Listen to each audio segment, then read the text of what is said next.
Hey guys, welcome back to the Laux family farm. Today I'm going to be taking you on a May garden tour. We do have 3 separate growing spaces that are much larger, and we have started planting those for our summer garden. But today's video, because of time purposes, is just going to be focused on my kitchen garden beds. I have 4 kitchen garden beds. They are right off the east side of our house, and so they do stay partly shaded through half of the day, which makes them an excellent place to have leafy greens, cabbage, broccoli, all the other brassicas during the summertime, because it makes them not bolt as quickly. But today we are going to be giving you a tour of these beds and also doing a little bit of harvesting.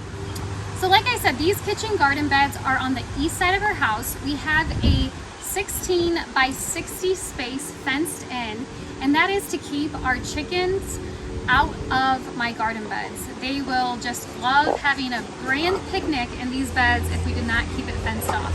So the first 2 beds I have here are planted mainly with brassicas. I have broccoli, cauliflower, and 2 different types of cabbages. One is more of a purple and one's just your typical green.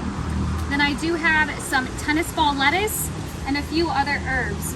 Parsley, basil, and some sweet marjoram herb, which is absolutely amazing. If you have not put this in your garden before, it is incredible. You highly recommend that. So we've had mainly temperatures in the 60s, which all the brassicas have been loving, but recently we've had numerous days that have randomly shot up into the 80s and nearly 90s. So my broccoli and cauliflower all of a sudden are looking like they're going to bolt within the next few days. So I'm going to harvest those, and then I will move on and show you the other 2 garden beds we have on the other side of our little patio.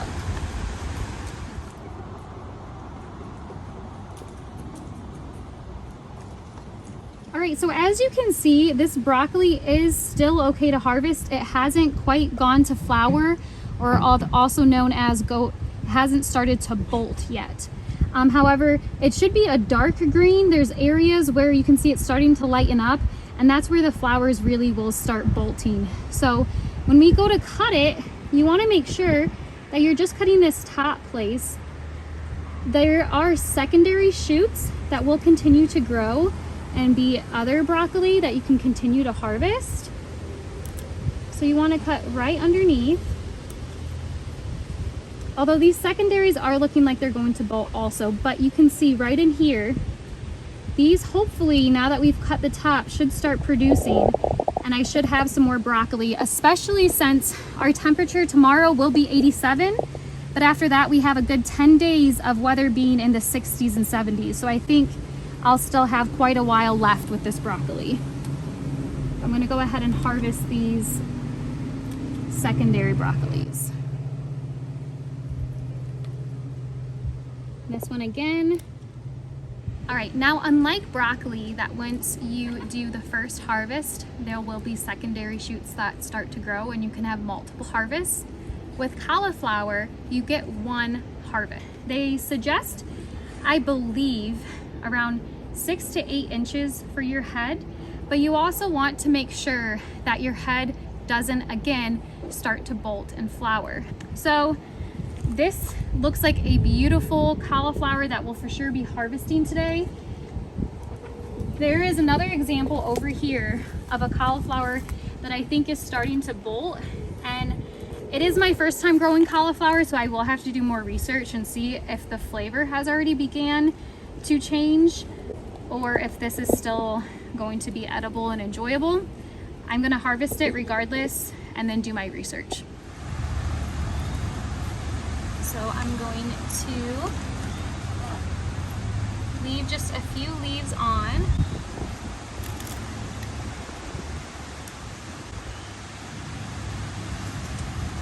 Now, because broccoli and cauliflower are both brassicas, their leaves are edible.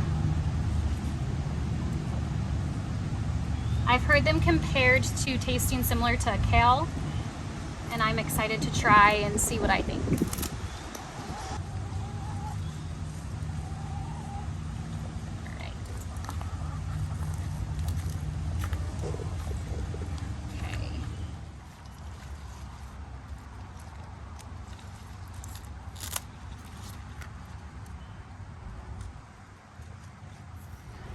So I'm not going to touch the cabbages today.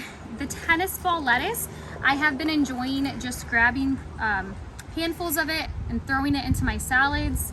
So the only quick thing I'm going to do really quick is I'm just going to prune this sweet marjoram.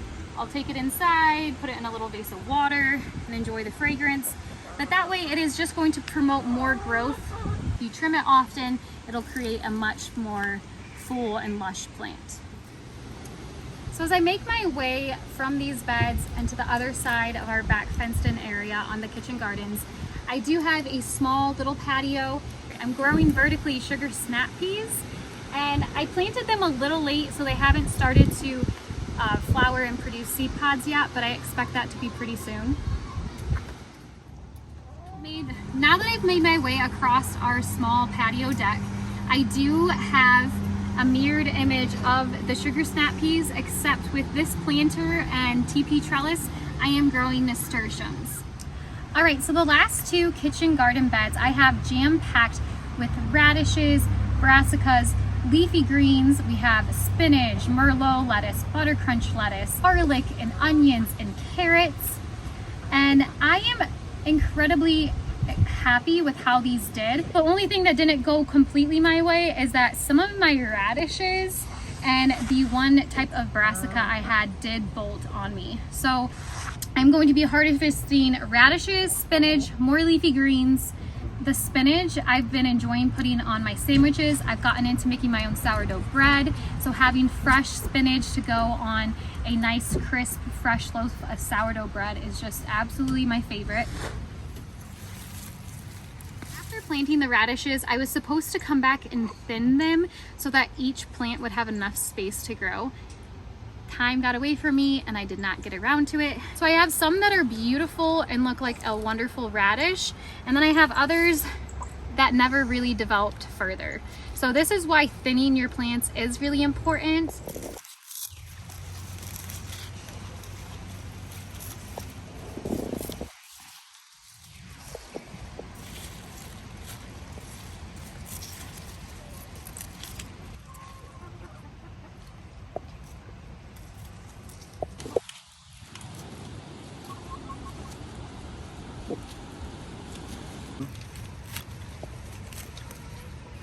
Okay, and right here.